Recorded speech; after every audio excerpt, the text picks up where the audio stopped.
The NFL stands for not for long. Set, Sharga and Armstead. Roll out, Walker still running out. Looks to the left, wide open, Thompson touchdown. Colin Thompson with the touchdown. There was nobody within 20 yards of What a catch off the bobble. Colin Thompson scoops it up. Lofting corner, the end zone. It is caught for the touchdown. The first NFL touch for Colin Thompson is a score.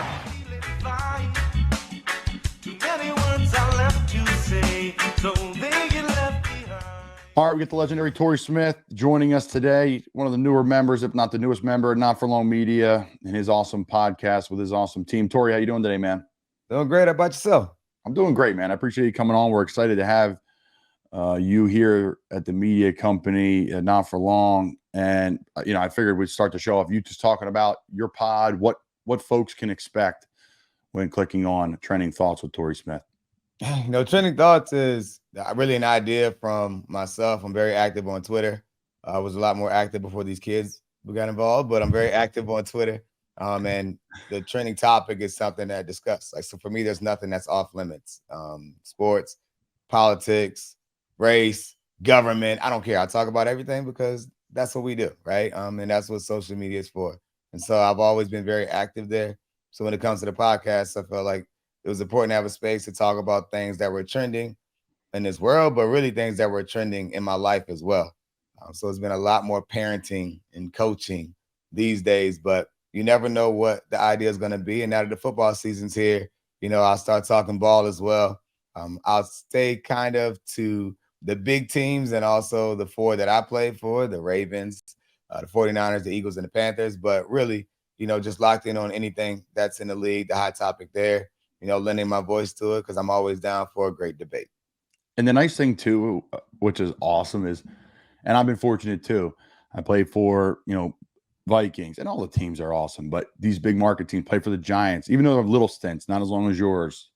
Carolina, there's yeah, you play, man. Don't no, I know, but don't shrink yourself now. You beat the odds. I'm talking more media wise. Like the four teams you're talking about, Baltimore, plenty to talk about there. I think to me, right, there was a lot of offseason stuff going on, and I understand why. Good for Lamar for getting paid. I believe he earns every penny of it. And particularly in your first contract, players, man, you gotta get it. You're not first contract, I guess your second contract after you've been drafted. So lots to talk about there. The Harbaugh era, their demeanor, that division. I mean, I think any one of them could pop out of there. I don't think people are talking enough about the Browns either. It's dynamic with the running back, the quarterback, and Cooper. I like what they have going on. But, Ravens, plenty to talk about. Eagles, I mean, this could be one of their best rosters they've ever had ever. And you were a part of a Super Bowl winning team there. Carolina, whole new era. I played for the old era. I hear great things about the new era. Obviously, a new quarterback. The Niners, they're in the Eagles' upper echelon of the NFC and the entire NFL in the Bosa situation. So lots to discuss there. But before we get into that, we'll talk about our sponsor here at Not For Long Media, which is Fudge Kitchen, fudgekitchens.com, shipping fudge and sweet treats across the country, down the Jersey Shore. If you're not there across the country, they'll ship it to you. Off air, Torrey, you were talking about the Dallas Cowboys, and we got to jump right into it. And that's the hardest part about us kind of BSing before the show is I got to make sure I remember what we talked about before the show. And you had some thoughts on Dallas, Dak Prescott, and what's to come for them this season. Yeah, I just felt like, Dallas is a good team, right? I think everything in me is I fall in line with the folks that are Cowboys haters, right? It has less to do with me actually playing for the Eagles. It has more to do with me being from Virginia and wondering why half of my family are Cowboys fans and none of them have ever left the state of Virginia, right? So I was the guy. I wasn't a Commanders fan as a child coming up. We know what their team was called. I just love ball. So I was kind of the annoying kid in the house that if everyone's rooting for Washington, I'm rooting for the opposite team. Everyone's rooting for the Cowboys, I'm rooting for the opposite teams. Two great organizations, but I was always that guy. So to have the opportunity to play against them, I definitely kind of fall in line with the hater side. So for the Cowboys fans, that is a disclaimer. I'm putting that out there. Yes, I do hate on the Cowboys, but I respect them and I love the guys, right? And I think a guy that's always unfairly criticized is Dak Prescott, right? If you're the quarterback for the Dallas Cowboys, you are going to be talked about whether you love it or not. Whether Dallas is good or bad, it's always great when they're good. It's great for the league, right? It's great for that fan base. But whether they're good or bad, they're the most polarizing team in the league. And I love talking about them as well, right? Because they are a good team. Playing against them, they have a shot each and every year. They are one of the organizations, regardless of the delusional Dallas fans that say, hey, this is our year. The reality of it is every year they tend to field a roster that really does have a chance. So there are a lot of good things going there, but you just have to get it done. And Dak is the polarizing subject, really the person that they're trying to attack at this point. Sometimes I believe it's unfairly warranted because football is a team game. But the question is, can you win the Super Bowl with Dak Prescott? And that answer is simply yes. You've seen him at his best. He can be a top 5 quarterback in this league and arguably the best when he's at his best. And so I think when you've seen the way he's been able to play, which is the reason why he's getting paid what he's paid, he's shown that ability. It's just about being consistent and getting it done when it matters the most. Everyone wants to talk about the interceptions he threw last year, 12, 15, whatever it was. That's not the norm for him, right? He's a solid quarterback, and I believe they can win with him.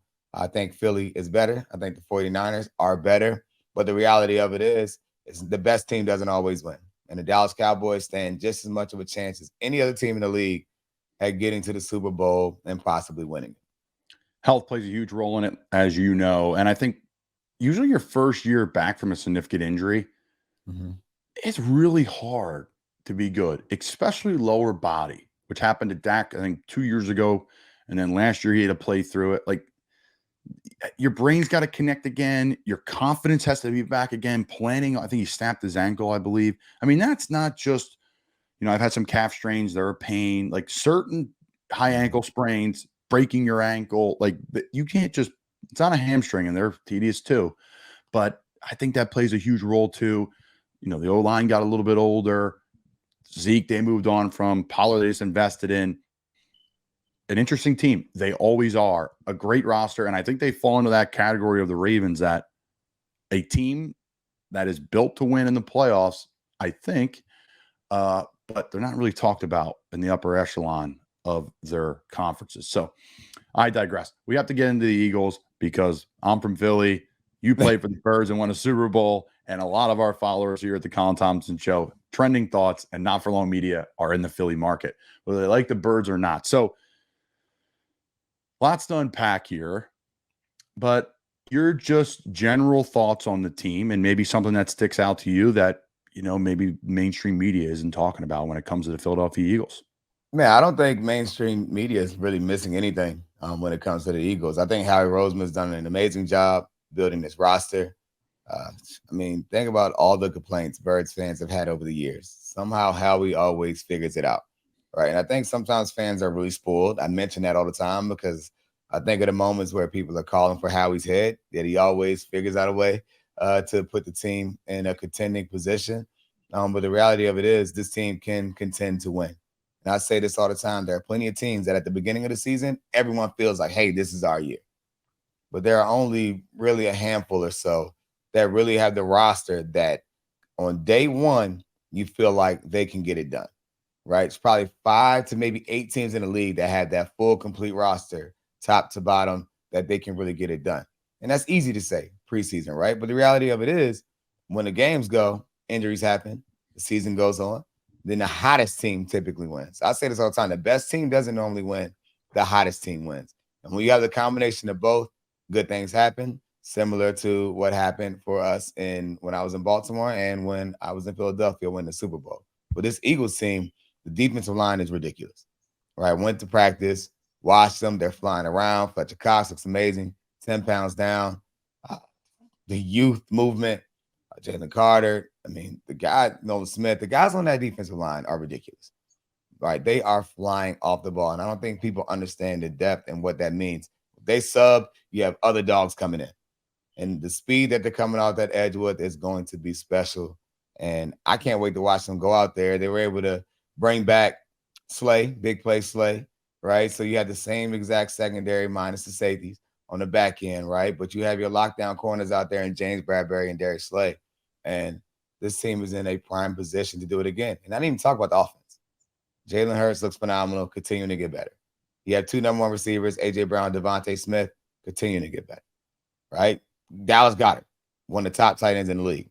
Everyone just doesn't know it yet, right? The offensive line, President Kelsey came back again. Everyone's still there, right? So this team has everything that it takes to get to the game again and get it done. It's just about staying healthy and, again, getting hot towards the end of the year. I say all the time, I'd rather be playing better towards the end of the season than the beginning of the season. The beginning of the season, those games matter because of your position at the end. But the reality of it is when it gets to the end of the season, your play there, kind of that momentum really rides into the playoffs. And this Eagles team has the experience, they have the depth, and they have the talent to go out there and win the Super Bowl. Yeah, you need to win in November and December. They're the ones that matter. Those last 4, 5, 6 games of the year, that changes everything. I know that's not breaking news to the listeners, but I digress. Let's go back to the Super Bowl team, man. I think the Eagles last year made it to the Super Bowl. This year, the expectation is to make it and win it. What was the common thread amongst that team with you guys in Philly? Because this team's, that team you're on was super talented, but this team is ridiculous here in in Philly right now. You got all pros, you have Hall of Famers, Pro Bowlers, and they were all younger in their careers then. Some are still around. But now you have this youth movement and Hassan Reddick, who's like in the middle prime of his career, those type of guys, Dallas Goedert, Brown, the receiver, and then you have the old heads, the young guys, and this great connection. Talk about the dynamic of your team when you guys won the Super Bowl, and if there's any similarities between the two teams. I think the defensive line would probably be one of them. Yeah, I think the biggest similarity is that there's a great mixture of veterans and young guys, right, and talent. But the difference with this team and in comparison to the team that I played for back in 2018 is that this team has high expectations, right? The year that we came in, I don't believe anybody thought that our team was going to be what they were. I knew week one. You can ask anybody that ever talked to me then. When I worked out with that team for the first time, I said, this team has it. Has the right amount of balance, has the right amount of leadership, has the right amount of talent. Carson Wentz was playing out of his mind. Should have been the MVP that year. You had the quarterback that took the next step, right? Everything felt good about being able to be a great team. And so I feel that same energy when you're there in the Eagles locker room now. I think it helps just the culture as a whole, having a bunch of guys. But when you have the majority of your team that actually has been there, right, knows the system, there's nothing new here, right? They know their system. They're working hard. And I expect great things out of them. There's no reason why they couldn't be standing right back, or they should not be standing right back in the same position and going out there and winning it, because the team has that talent, right? And again, there are very few teams that I would say that about. I happen to play for 3 of them that I would say that about, right? The Eagles being one of them. But, they are a really good organization right now. And again, the chemistry is something that really gets it over the hump. People don't talk about that enough. When you can trust the people that you're around, when there are no egos, when everyone's pulling that rope in the same direction, you can tell. And the Eagles team has it, and it's honestly led by Coach Sirianni and the culture that he's been able to build there. Yeah, they've been able to keep pieces around in the front office, in the coaching, regime, with Dom's security guy, probably the same Shout out chef. to Dom. Yeah, shout out to Dom. I'm sure he was amazing. I love to talk. Let's talk about Dom. What's his relationship in the building, right? This is the sneak peek. We want to peel back the curtain. That's what, it's a blessing from you and I playing in this wonderful league. It's talk about Dom, man, because this guy he's all over the place. Yeah, Dom's the head security guy for the Eagles, but he's really more than that, right? He's a go-to guy for so many people. Myself personally, right? If I have any problems, if I need any advice, if I need somebody to pick up the phone, Dom's there. Played in Philly 1 year, right? He's like my uncle / big brother. But he's like that for so many people. So when you have guys that are going through things and they want to talk to somebody that's not a coach, Dom's the guy, right? So you need people like that around, and that goes to show culture, right? Dom knows Philly, right? He's seen the highs, he's seen the lows, he's been around the best, right? He's seen Philly at his best. He's been through all of these different head coaches, right? So having people like that around, even from Troy in the cafeteria, there are people in the building. There are so many people around that add to the greatness of the Eagles that you don't see. And I think Dom's a huge part of that. I literally just saw him at the preseason game at the hotel, got him some crab cakes from Maryland since they were staying downtown. Went to show some love to the guys. But I mean, there's so many people in that building that have an impact on the team that people from the outside don't know. And I know for sure, I remember coming in and seeing Troy working around. It could be the janitors. You got Marlon at the Baltimore Ravens.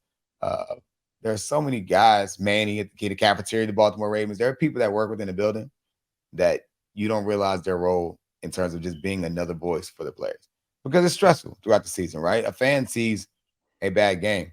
A fan sees Colin Thompson dropping a game winner, right? They don't see Colin struggling through that building, making sure he's confident, lifting him up, right? And that saying, it's almost like, I don't even put my wife in that category or my kids, because my kids know the game now. And once my son started to know the game, he was for sure asking questions. It's like when you come home, the only person that is going to be the same actually all the time is probably your dog, right? If you have a bad game, your wife's going to let you know. Your kids are going to let you know. They're going to love you. But the dog is the only one that doesn't really know what's going on. And so I think when you walk into a building and you have so many people that love you regardless of what happened on the field, those people add to the culture and the performance in ways that people outside don't really see. And I can think of so many different people throughout that Eagles building that fit that mold, from the janitors to player personnel to everyone that just makes sure these guys are straight. Shout out to them folks at the organization, because I have great relationships with all of them at the organization I've been through, but that's simply because I needed them and I felt their love, and it helped me, during the stressful seasons that, you have playing in this game. And players listening, don't let anybody fool you and say the way you treat those folks affects how you're respected in the building. It may affect your roster spot. I'm not saying directly, but indirectly, all those relationship matters. I thought the Giants, when I got there, were the best at emphasizing that. They emphasized how you clean up your locker. It matters. Don't expect someone to throw your tape out for you. Now, again, that's little things that have nothing to do with football. And sometimes people say that's a little college-y, but I disagree. Like, you're trying to raise pros. You're not talking to the veterans in the room with that. You're talking to the 40, 50, first and second year players in training camp that need that, because they didn't have that in college. Maybe some of them did. Some of them may want to play for Coach Rule Temple where that stuff mattered, but not everybody. So I digress. I thought the Giants were unbelievable about, like, in the cafeteria at the time, there was no phones. You had to talk to the cafeteria folks, the cleaning folks. We knew everybody's name in the building. They knew your name before you got there. And I never even introduced myself. And I was an undrafted tight end, and we had Evan Ingram, who was a first-round pick. I'm a nobody. So that stuff matters, and it's been huge for my career, and I have relationships all through it, from the Giants to the chefs, head chef for the Giants. He's been on our show. Minnesota, equipment guys. I know you've had great relationships with equipment guys, so and gals. So that's the cool stuff that, when you come back in the building in the spring, you get to see all those folks. And then when you're leaving in January, February, hopefully, and you're exhausted and those folks are still grinding, they're the backbone of the building. So you talked about the 4 teams you played for. There was one team you left out when you said you think these teams are extremely talented. Baltimore's talented. Niners are talented. Eagles are talented. Carolina. I was there last 3 years with Coach Rule. And listen, the bottom line is we didn't win. There's a lot of things you're going to hear out of there about Coach Rule and all these different things, but there was a lot of things pulling against, I believe, the things that we needed to get done. The bottom line is we didn't win.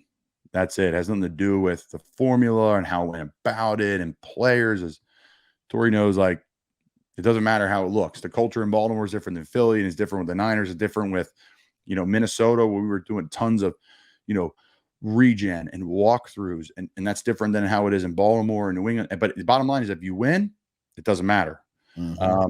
So I digress. I think that team in Carolina is loaded with talent.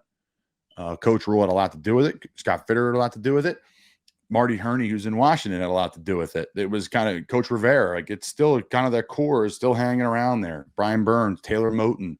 There's a lot of those guys that are really good players there. They just great players. Defensively, I mean, whew.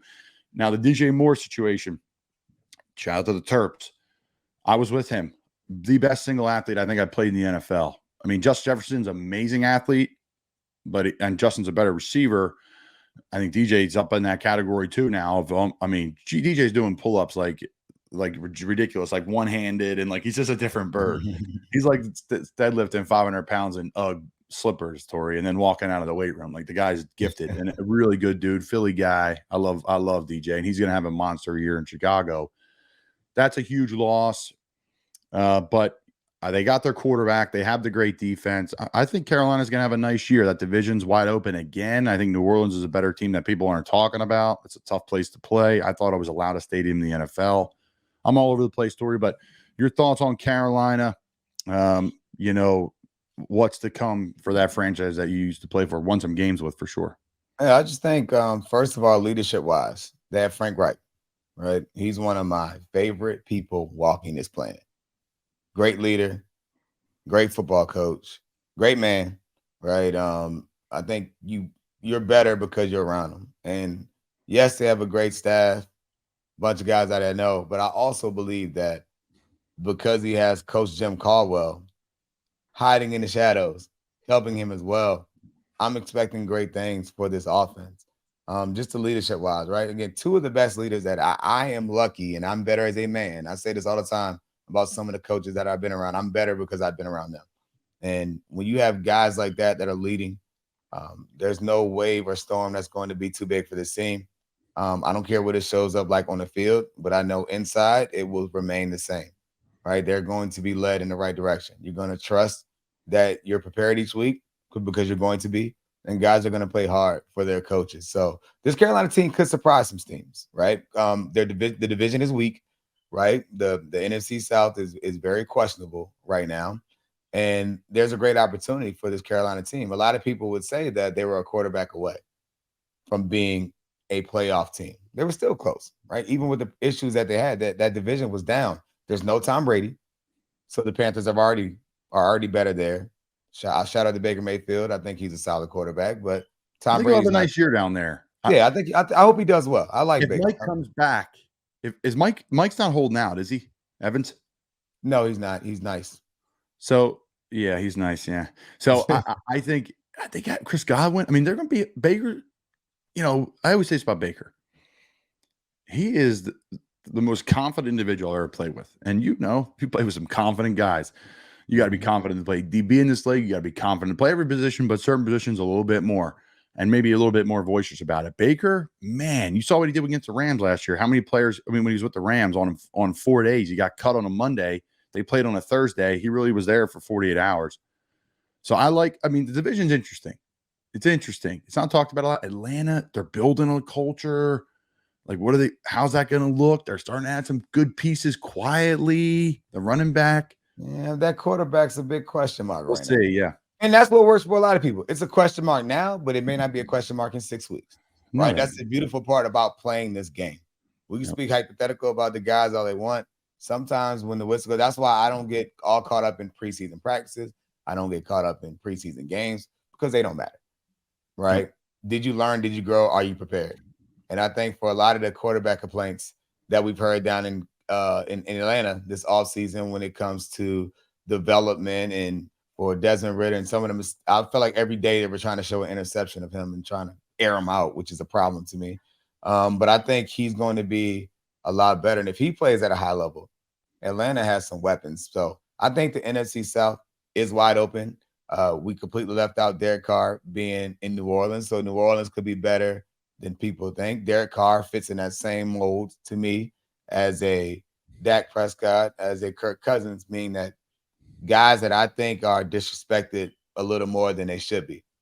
I believe with a good teammate around them, they can win and lead you to a Super Bowl, right? So they all fit into that category. And I think we will be saying the same thing about Bryce Young in Carolina in the future. His demeanor, there's nothing too big for him. He's only excelled at every level of this sport, from youth ball to college. Regardless of his height, he's always excelled, which is why I hated why people wasted so much time talking about his height. He's always been the best player on the field. He's always been the best player on the field. And I expect for him to continue to grow and develop that way as well, simply because of his demeanor. Simply because of his demeanor and the way he prepares and approaches his game. He's so mature, great kid, and Carolina has a good one. Yeah, they went all in for him, right? I mean, that franchise made a complete shift. Obviously, Coach Rule, They let go Coach Wilkes. I love both those men. They've had major impact on my life. And then they're like, "Shut, we're going all in. We're going all in for the quarterback." One of the most, I mean, listen, I hate to talk about height too, but if he's 6'5", he's like Trevor Lawrence category where like no one's even debating it. But I'm curious to see. I want him to have some success. There's so many guys where all these intangibles like height, weight, speed. Like I was talking to some kid this weekend. They're like, "What's your bench press? And what's your 40 time?" I'm like, "I'm going on my 7th year in the league, and like my pro day, I barely broke 5 flat 40. Like I'm a blocking tight end. Like that's who I am. Like you don't need it. Like there's guys in the league that don't run great. There's guys in the league. There's wideouts that don't run great, but they're ball players. And I think that's one thing that our world gets a little screwed up with now because of social media. We see these guys, juking and jiving at the line of scrimmage. We'll talk a little youth football now because I coach high school football. I'm trying to get our wideouts. Like you got to play fast. Like you're not going to, and you got to play fast, period. You don't have to be fast, but you have to play fast. You have to play on the edge of the defender, stop running down the middle of them. If you're working in, you got to work the outside shoulder. If you're working out, you got to work the inside shoulder, but like you really got to work it. You can't be, farting around at the line. You got to play fast. You don't have to be fast. So, that's my challenge. A lot of the young kids, and I want to hear your thoughts on this, is like the phone has been horrible for them. Yes, there's some positives. Maybe it's motivating. You can see things a little bit better, like clearer than you and I saw it growing up. Like, I don't know, I just watched TV and like, I don't know, you just went and worked out with your team. There was no, you had it. But now you can be like, okay, this player in 9th grade is doing this and this guy's doing that. And I think it creates some good, healthy stuff, but also like the confidence level. It's like, kids, you got to be the best version of you, and the best version of you is going to work out how it works out. And I think I'm coaching Cape May, and I've been the virtual offensive coordinator for the high school team there forever, and I love it. But the biggest thing for me is like, guys, put your phones down. Not like, hey, scrolling. I'm not talking about that. I'm talking about when it comes to, comparing yourself to other kids, because I think you're going to get a little jacked up by that. I want to hear your thoughts. I know you mentor a ton of kids, you coach, you have, kids yourself.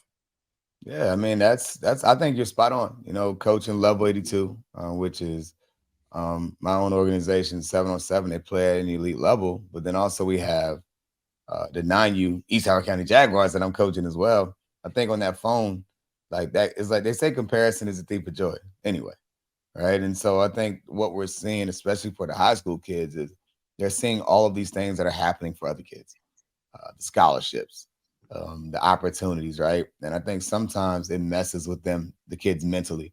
I tell the kids all the time, run your own race, and what's for you is for you.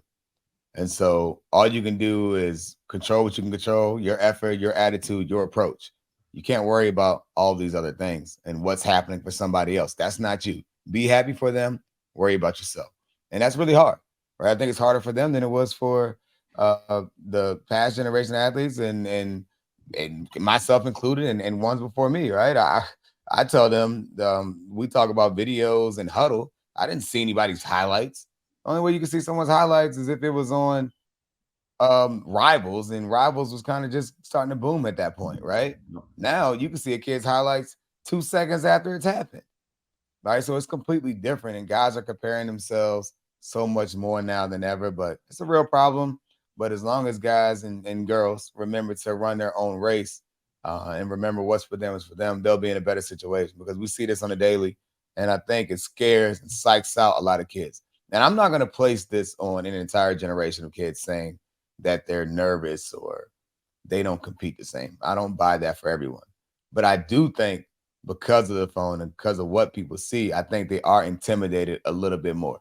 And so to me, I think some of these kids a lot more often than not want the things that some of these great kids are getting, but they're not putting in that same amount of work. And so I think it's really just it's no one thing that points to it. But to me, the generation and the phone and all the access to things they can see, I think that is a problem. And kids have to just work, run their own race, and understand that what's for them is for them. Yeah, like the film was grainy, even for I graduated high school in 2012. When were you? 2007. Yeah, so you're 5 years before me. Twitter just came into fruition my senior year, right? I remember tweeted like, I committed to the University of Florida, and I got like 100 followers, man. I was jacked up. But, and it's funny, there's a lot to unpack there, but we watched film in high school. I did. I was a part of a really good program, and we watched film, but you could barely even see the guys. It was like grainy, and you're like, okay, they run this pattern, that. And then like you get out there in the game and you just play because I was intimidated, don't get me wrong, until probably about my junior year in high school, but I'm not going to lie, I was. And then you get older, you get more confident. And then even I find myself in the league, like you see a highlight of like Joey Bosa, like killing some quarterback. And then you play against Joey and he's so good. I mean, he may be a bad comparison. He still beats my ass. But like you hear about Khalil Mack and you hear these names and all these people and you see highlights and you go against them. And I want to hear your thought on this because you've seen corners and safeties and like, you're like, all right, that wasn't that bad. Like, oh man, I don't want to get smoked across the middle like that. And then like training camp this year, I was running a special. I'm running across the field, single high safety. I stem him a little bit and the linebacker blows me up 6 yards downfield. Should have been penalty. But I mean, I landed on my head, Torrey. And I was laughing after. And I was like, that wasn't that bad. So I think sometimes with the kids, like you're saying, the intimidation factor of like, I see these kids like big hits and these one-handed catches, and it's like, it's not even realistic. It's a 1% thing. I want to hear your thoughts on that. It feel like that cramped my style. And then I would get out there in the third quarter. I'm like, man, I can play with these guys. Like, let's go. But if you have that earlier on, which older players have, that's the difference between me. I think not me, between, veteran players and younger players. Yeah, I mean, it's all about experiences and feeling like you belong. Some people have that edge, right? And even if they don't feel that way, they're going to talk about it until it happens, right? Other people are more reserved. I'd say I fell into the more reserved category of, hey, I know what I'm capable of. I'm going to always go hard, but I'm going to prove that I belong. I'm not going to I didn't necessarily go in like, hey, I am here. Like, hey, I got to prove it. I got to have success and then know that I belong, but I'm going to go hard. And I think sometimes for some of these kids, they don't go hard the first time. Like they kind of wait to get hit first. And then they're like, okay, I've survived. I'll be fine. Right. Like I always went hard. And I'm not going to say I was always the most confident player in the world, but I think that once I had success, it worked. Even my rookie year, right? I came in during the lockout, didn't have an all season to learn the plays, started off right away.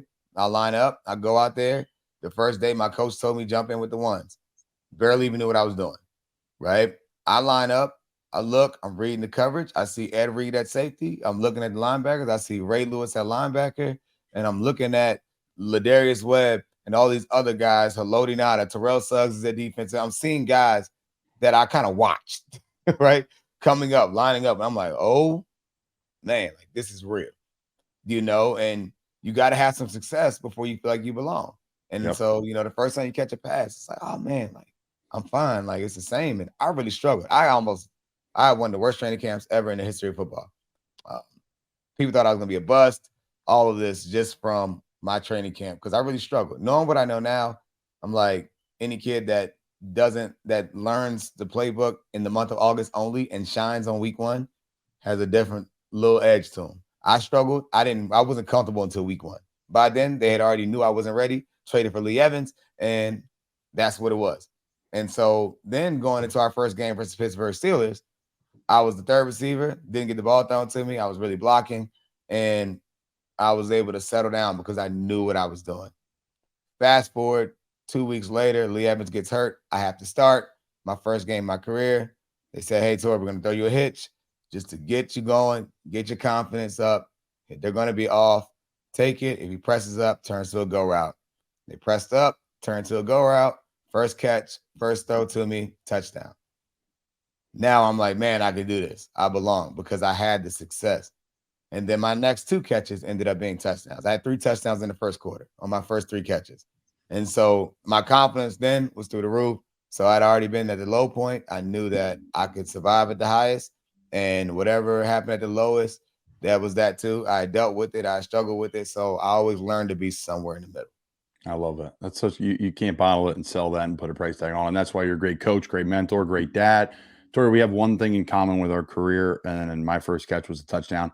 Now, that was my only catch in this league, and I'm okay with that. I like my percentage. I keep it that way, and 100%. That's okay. We were running duo, and we ran like a fake duo pass. I was wide open. Ball got caught up in the air. Teddy B floated a little bit, and Winfield almost came in and broke it up. But it wasn't meant to be, man. It was meant to be a touchdown for sure. So as we finish up here, I want to get your thoughts on these NFL wideouts because boy, oh boy, these guys are humming, man. There's a lot of them. I think the influence of – there's always been great wideouts, don't get me wrong, but I think the influence of college football and the development 7-on-7s, more route running in the offseason. You see that with quarterbacks, quarterback coaches. I mean, the league's in better shape quarterback-wise than it's ever been. I mean, that's why there's the league's, parity-wise, it's in a great place. There's, we're talking about the entire AFC, other than a handful of teams, as like playoff teams. That was never really the case before. So NFC loaded with guys too. So I digress. Talk about the landscape of the wideouts in the NFL from your perspective. Maybe some players we're not talking about. Maybe some players that remind you of yourself. Just overall thoughts. Nothing too serious. I mean, I think there's a lot of great receivers in this league. And I love that you alluded to 7-on-7 and these kids getting trained, because all the receivers and quarterbacks are going to be light years better than the generation before us. And I know old heads hate hearing that stuff, but it's honestly the truth, right? My son's 9. My son gets coached by me. My son lines up. He knows how to read the safeties. He knows if it's middle field open. He knows if it's middle field closed. He knows keys to know if it's man or zone. He's 9 years old. That's crazy. Right? I love it. Right? He's 9 years old. So when you see guys are developing like that, it has nothing to do with talent. Guys have been talented forever, but the wealth of knowledge that's there. Every day on Instagram, you're going to scroll by something that's going to be a player or a coach teaching, right? So the bank that these kids are pulling from is only going to lead to players getting better, and we're starting to see the result of that with these quarterbacks that are playing now. Think about it. The new quarterbacks that are playing now all played 7-on-7. So they've thrown hundreds of more passes than thousands of more passes than your favorite quarterback did coming up, right? They've had a lot more experiences. They played against the best competition earlier. I mean, it's crazy, right? It's absolutely crazy with their development. And I think we're seeing it. Like Justin Jefferson, you saw him up close in person. I've been around him a bunch. Justin Jefferson, to me, is the best receiver in the league. He can do a little bit of everything. Just his work ethic and his approach. Man, I love it. He got that dog in him. Stephon Diggs. I got to show love to little bro there. One of the best in the league. Different kind of dog, different kind of animal. Can do everything. Route technician, both of those guys right there. It's crazy that Minnesota had both of them. And then you go and you talk about Tyreek Hill, kind of his own outlier in terms of how he plays the game at receiver. He can do a little bit of everything. Speed demon, big play threat anytime. Running by anybody. He plays the fastest in the league. I don't know what times and stuff say, but there's nobody that's touching the cheetah. Big time threat at any given point. But Devontae Adams, again, another guy that you could say is the best receiver in the league. He's probably you can make an argument there, 1A, 1B, right, between him and Justin Jefferson right now. Yeah. But I mean, it's so many talented guys. I don't even want to leave guys out, but I think the league is in a great place from that perspective, and guys that are playing the game the right way. More importantly, a lot of great dudes are in that position too. And some guys that people aren't talking about, and maybe I'm a little bit biased because I've seen them all, but A.J. Brown and Devontae Smith are both 2 of the top guys in the league, period. I think they're both, you can make an argument that they're both top 10 receivers, and they both happen to play for the Philadelphia Eagles. I saw the Baltimore Ravens up close, right? Odell Beckham looks like Odell Beckham. He looks great. I'm excited for him. He's healthy, and I think he's going to have a big year. Looks like he's in a great headspace. He fits in very well to the Ravens culture, and Odell is who he has always been. I'll have his back forever. You're not going to see players ever say a bad thing about him. Baltimore is the best place for him. He's been working hard, making plays, and I'm thankful that he's healthy, and I hope that he has a great year. But Zay Flowers, right? Zay Flowers, Baltimore's receiver. I don't think I saw anyone touch him yet versus press, but he can do a little bit of everything. He can run with it. You get him the ball on screens. The first person is not tackling him, right? He's super elusive. I think he's going to have a big time year for the Ravens. And Rashad Bateman too, right? People are forgetting about him simply because he was hurt. But a healthy Rashad Bateman, and he's been hurt 2 years in a row, which he can't control, by the way. So for the fans that keep pressing on it, he can't control that. If he's healthy, he is another guy that can make a case for being in that top 10 in this league as a receiver. So I'm excited to watch what those guys do. And it's easy for me to say that because I saw them up close, right? I can talk about guys that people are talking about around the league, but I know the guys that I mentioned to you have opportunity and they can ball. And I saw my own 2 eyes. So it's going to be fun to watch these guys take off, have a great year. And Brandon Ayuk got in with the 49ers as well. I love his game. I love his confidence, how he's grown. He's battle tested. Even his own coach has tested him over the years, right? And I think he's continued to get better.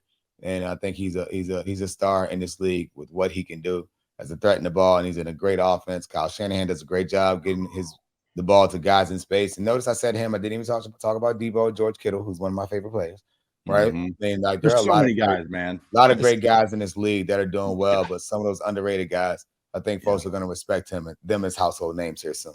I would throw in, I said his name earlier, man. I was around DJ Moore for 3 years. Multiple quarterbacks at Carolina. I mean, he does this little spinorama when he like catches the ball. It's weird. It's like his controller dies a little bit, and then he picks it back up and like spins around. All of a sudden, he's just like, looks like he's jogging, and then he's like running away from people. You saw the rocket screen he caught or whatever it was, the smoke screen, the first play of the preseason game, and you're like, this guy's jogging and he's just walking away from people. And then I played with this guy in Minnesota, Jordan Addison, rookie, different, explosive, competitive, dogging them. Mix it with, KJ Osborne, Justin Jefferson, TJ Hawkinson. Guys, somebody's going to be open. So it's interesting there. And I was really impressed by Kirk. I'll be honest with you. Oh my God. Kirk can play, man. Kirk can play. People have been hating on Kirk for a long time. They have been, and it's a shame. And that's just the way of the world. Just like Dak, whatever. Kirk's on the opposite hash, like 25-yard line, right hash say, going in, red zone. He made a throw to the back corner of the end zone on a rope shot to Justin. And even like Justin caught it and looked at Kirk. It's like, damn. So Kirk's ready to go, man. It was really cool being there for training camp. I hope I'm back there soon. We're going to have Torrey Smith back on the show. Torrey and I could talk for 4 hours. We're going to see Torrey throughout the season. Guys, check out Torrey's pod. Awesome stuff. Really excited to have you here at Not For Long Media. Excited for the future. Appreciate you coming on, Torrey. Appreciate you having me.